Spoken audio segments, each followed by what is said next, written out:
ರಾಮನಾಥ ರಾಮನಾಥ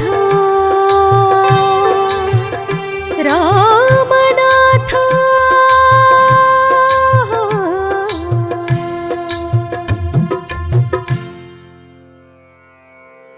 ಸಾಮಾನ್ಯವಾಗಿ ಶರೀರ ಧಾರಣೆ ಮಾಡಿದವರಿಗೆ ಹಸಿವು ತ್ರಿಷೆಗಳು ಸಹಜ.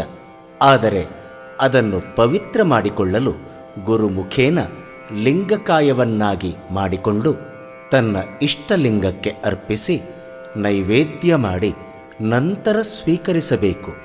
ಹಾಗೆ ಮಾಡದಿದ್ದರೆ ಕೋಳಿ ಹುಳವನ್ನು ಆಯ್ದು ತಿಂದಂತೆ ಎಂದಿದ್ದಾರೆ ದೇವರ ದಾಸಿಮಯ್ಯನವರು.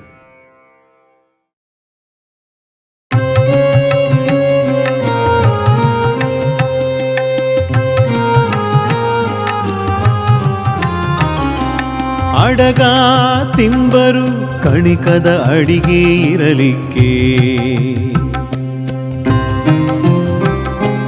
ಅಡಗ ತಿಂಬರು ಕಣಿಕದ ಅಡಿಗೆ ಇರಲಿಕ್ಕೆ, ಕುಡಿದರೂ ಸುರೆಯ ಹಾಲಿರಲಿಕ್ಕೆ, ಮುಕ್ಕುವರು ಭಂಗಿಯ ಸಕ್ಕರೆ ಇರಲಿಕ್ಕೆ, ಕುಡಿದರೂ ಸುರೆಯ ಹಾಲಿರಲಿಕ್ಕೆ, ಮುಕ್ಕುವರು ಭಂಗಿಯ ಸಕ್ಕರೆ ಇರಲಿಕ್ಕೆ, ಸ್ವಸ್ತ್ರೀ ಇದ್ದರು ಪರಸ್ತ್ರೀಯರಿಗೆ ಅಳುಪುವರು, ಸ್ವಸ್ತ್ರೀ ಇದ್ದರು ಪರಸ್ತ್ರೀಯರಿಗೆ ಅಳುಪುವರು, ಸತ್ತ ಮಾಯ ತೆಂಬ ಹಟ್ಟಿಗರ ನೇನೆಂಬೆ ರಾಮನಾಥ, ಸತ್ತ ಮಾಯ ತೆಂಬ ಹಟ್ಟಿಗರ ನೇನೆಂಬೆ ರಾಮನಾಥ, ರಾಮನಾಥ ರಾಮನಾಥ. ಮಾಂಸವನ್ನು ತಿನ್ನುವ, ಸುರೆಯನ್ನು ಕುಡಿಯುವ, ಪರಸ್ತ್ರೀಯರನ್ನು ಬಯಸುತ್ತಿರುವ ಈಶ್ವರನ ಭಕ್ತರಿಗೆ ದಾಸಿಮಯ್ಯನವರು ಸತ್ತ ನಾಯಿ ತಿನ್ನುವ ಶ್ವಪಚ ಎಂದು ಕರೆದಿದ್ದಾರೆ. ಗೋಧಿಯ ಹಿಟ್ಟಿನ ಪದಾರ್ಥಗಳಿದ್ದರೂ ಮಾಂಸವನ್ನು ತಿನ್ನುವವರು, ಹಾಲಿದ್ದರೂ ಸುರಾಪಾನ ಮಾಡುವವರು, ಸ್ವಸ್ತ್ರೀಯು ಇದ್ದರೂ ಪರಸ್ತ್ರೀಯರನ್ನು ಬಯಸುವವರು ಶಿವಭಕ್ತರ ಗುಂಪಿಗೆ ಸೇರುವುದಿಲ್ಲ. ಇವರ ಆಚರಣೆ ಅಸಭ್ಯವಾದುದರಿಂದ ಹೆಡ್ಡಿಗರು ಅಂದರೆ ದಡ್ಡರು, ಅಜ್ಞಾನಿಗಳು ಎಂದು ಹೀಯಾಳಿಸಿದ್ದಾರೆ ದಾಸಿಮಯ್ಯನವರು.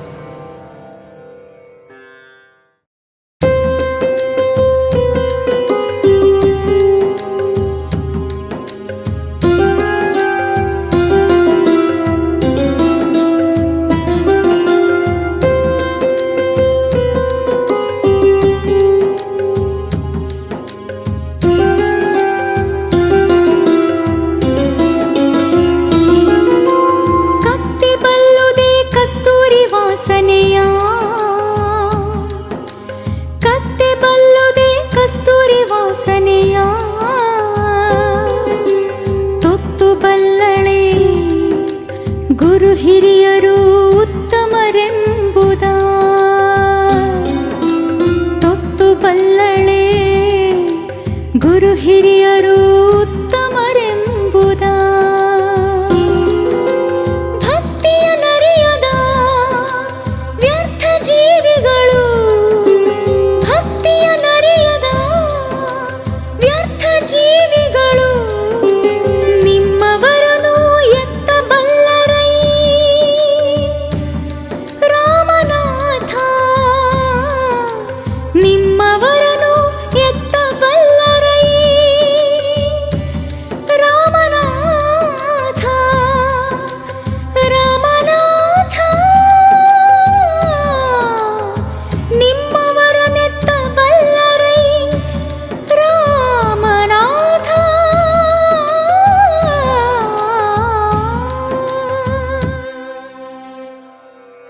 ಕತ್ತೆಗೆ ಕಸ್ತೂರಿಯ ಬೆಲೆಯಾಗಲಿ ವಾಸನೆಯಾಗಲಿ ತಿಳಿಯದು. ಆಚಾರ ನೀತಿ ರಿವಾಜುಗಳಿಲ್ಲದ ಮಾನವನಿಗೆ ಅಮೃತ ಸದೃಶವಾದ ಅನುಭಾವಿಗಳ ಅನುಭವದ ಮಾತಿನ ಬೆಲೆ ತಿಳಿಯದು. ಆಚಾರವಿಲ್ಲದ ಮೂರ್ಖರಿಗೆ ಗುರು ಹಿರಿಯರ ಅನುಭಾವದ ಮಾತಿನ ಮಹಿಮೆಯೂ ತಿಳಿಯುವುದಿಲ್ಲ. ಅಂದರೆ ಆಚಾರ ವಿಚಾರವಿಲ್ಲದ ಮಾನವನ ಬದುಕು ವ್ಯರ್ಥವೆಂದು ಎಂದಿದ್ದಾರೆ ದಾಸಿಮಯ್ಯನವರು ಪ್ರಸ್ತುತ ವಚನದಲ್ಲಿ.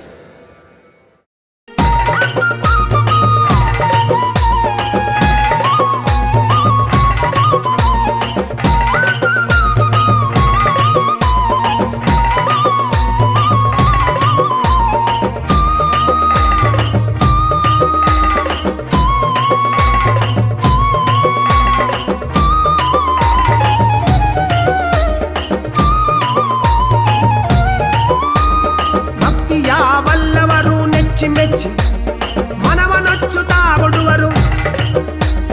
ಭಕ್ತಿಯ ಬಲ್ಲವರು ನೆಚ್ಚಿ ಮೆಚ್ಚಿ ಮನವನೊಚ್ಚುತ್ತಾ ಕೊಡುವರು. ಭಕ್ತಿಯ ನರಿಯದ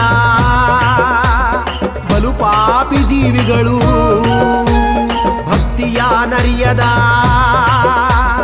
ಬಲು ಪಾಪಿ ಜೀವಿಗಳು ಕಚ್ಚುವರು ಬೊಗಳುವರು, ಕಚ್ಚುವರು ಬೊಗಳುವರು ಕಾಣ.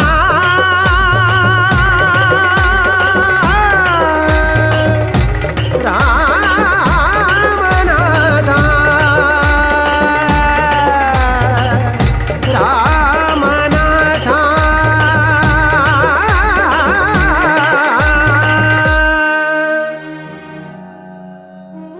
ನಿಜ ಶರಣರು ಭಕ್ತಿಯುಳ್ಳವರಾಗಿ ಪರಮಾತ್ಮನಲ್ಲಿ ವಿಶ್ವಾಸವಿಟ್ಟು ಮನಸ್ಸಿನಲ್ಲಿ ಆನಂದ ಪಡುತ್ತಾ ಕಾಯಕವನ್ನು ಮಾಡುತ್ತಿರುತ್ತಾರೆ.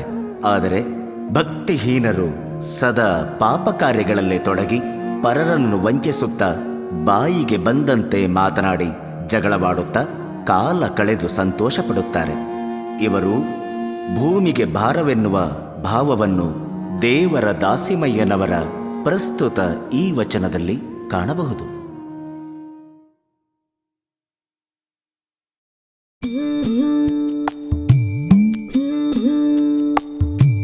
ಅಡವಿ ಅಂಗಡಿಯಕ್ಕೂ ನಡುಗಡಲು ನೆಲೆಯಕ್ಕೂ, ಅಡವಿ ಅಂಗಡಿಯಕ್ಕೂ ನಡುಗಡಲು ನೆಲೆಯಕ್ಕೂ ತೊಡಕುವ ಮಾರಿಯ ಅಪಮೃತ್ಯು, ತೊಡಕುವ ಮಾರಿಯ ಅಪಮೃತ್ಯು. ಶಿವಭಕ್ತರ ಒಡಲು ನಿನ್ನೊಡಲೆಂದು, ಶಿವಭಕ್ತರ ಒಡಲು ನಿನ್ನೊಡಲೆಂದು ಮುಟ್ಟಲಮ್ಮವು ಕಾಣ ರಾಮನಾಥ, ಮುಟ್ಟಲಮ್ಮವು ಕಾಣ ರಾಮನಾಥ, ಮುಟ್ಟಲಮ್ಮವು ಕಾಣ ರಾಮನಾಥ.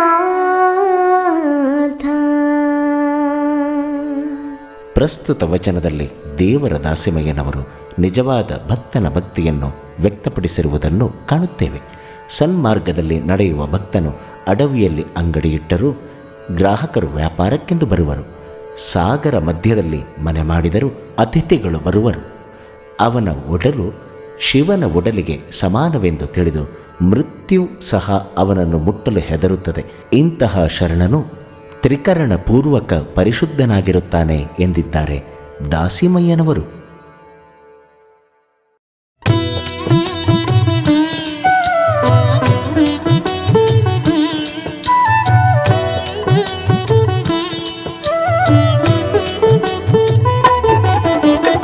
ಎತ್ತನೇರಿದ ಕರ್ತನೊಬ್ಬನೇ ಜಗಕ್ಕೆಲ್ಲ, ಎತ್ತನೇರಿದ ಕರ್ತನೊಬ್ಬನೇ ಜಗಕ್ಕೆಲ್ಲ. ಎತ್ತು ಬೆಳೆದ ಧಾನ್ಯವನುಂಬ ದೇವರ್ಗಳೆಲ್ಲ,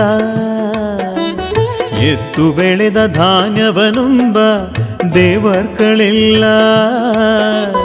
ನಿಮ್ಮ ತೊತ್ತಿನ ಮಕ್ಕಳು ಕಾಣ ರಾಮನಾಥ, ನಿಮ್ಮ ತೊತ್ತಿನ ಮಕ್ಕಳು ಕಾಣ ರಾಮನಾಥ. ದಾಸಿಮಯ್ಯನವರು ಈಶ್ವರನೊಬ್ಬನೇ ಈ ಜಗತ್ತಿನ ಕರ್ತೃ. ಸೃಷ್ಟಿಯ ಪೂರ್ವದಲ್ಲಿ ಅವನೊಬ್ಬನೇ ಇದ್ದು ಮತ್ತಿನ್ನೇನೂ ಇರಲಿಲ್ಲ. ಅವನಿಂದಲೇ ಜಗತ್ತಿನ ಅನೇಕ ಜೀವಜಂತುಗಳು, ಗಿಡ ಮರಗಳು, ಪ್ರಾಣಿ ಪಶು ಪಕ್ಷಿಗಳು ಮೊದಲಾದವುಗಳು ಜನಿಸಿದವು. ಇವನು ನಂದಿಯನ್ನು ತನ್ನ ವಾಹನ ಮಾಡಿಕೊಂಡು ಜಗತ್ತಿನ ಆಗು ಹೋಗುಗಳ ಬಗ್ಗೆ ಗಮನಿಸುತ್ತಾ ಸೃಷ್ಟಿ, ಸ್ಥಿತಿ ಹಾಗೂ ಲಯಗಳ ಮೂಲಕ ಜಗತ್ತನ್ನು ನಿಯಂತ್ರಿಸುತ್ತಿದ್ದಾನೆ. ಇನ್ನುಳಿದ ದೈವಗಳೆಲ್ಲ ಅವನ ತೊತ್ತಿನ ಮಕ್ಕಳು. ಇವರು ರಾಮನಾಥನು ಬಿತ್ತಿ ಬೆಳೆದ ಧಾನ್ಯವನ್ನುಂಡು ಬದುಕುತ್ತಿರುವವರು. ಇಲ್ಲಿ ದಾಸಿಮಯ್ಯನವರು ಎತ್ತಿನ ಅಂದರೆ ನಂದಿಯ ಮಹತ್ವ ತಿಳಿಸುವುದರ ಮೂಲಕ ರಾಮನಾಥನ ಶಕ್ತಿಯನ್ನು ವ್ಯಕ್ತಪಡಿಸಿದ್ದಾರೆ. ಎತ್ತು ಕೇವಲ ರಾಮನಾಥನ ವಾಹನವಾಗಿರದೆ ಜೀವಿಗಳು ಬದುಕಲು ಆಹಾರವನ್ನು ಉತ್ತಿ ಬಿತ್ತಿ ಬೆಳೆಯಲು ಸಹಾಯಕವಾಗಿದೆ ಎಂದಿದ್ದಾರೆ ದೇವರ ದಾಸಿಮಯ್ಯನವರು.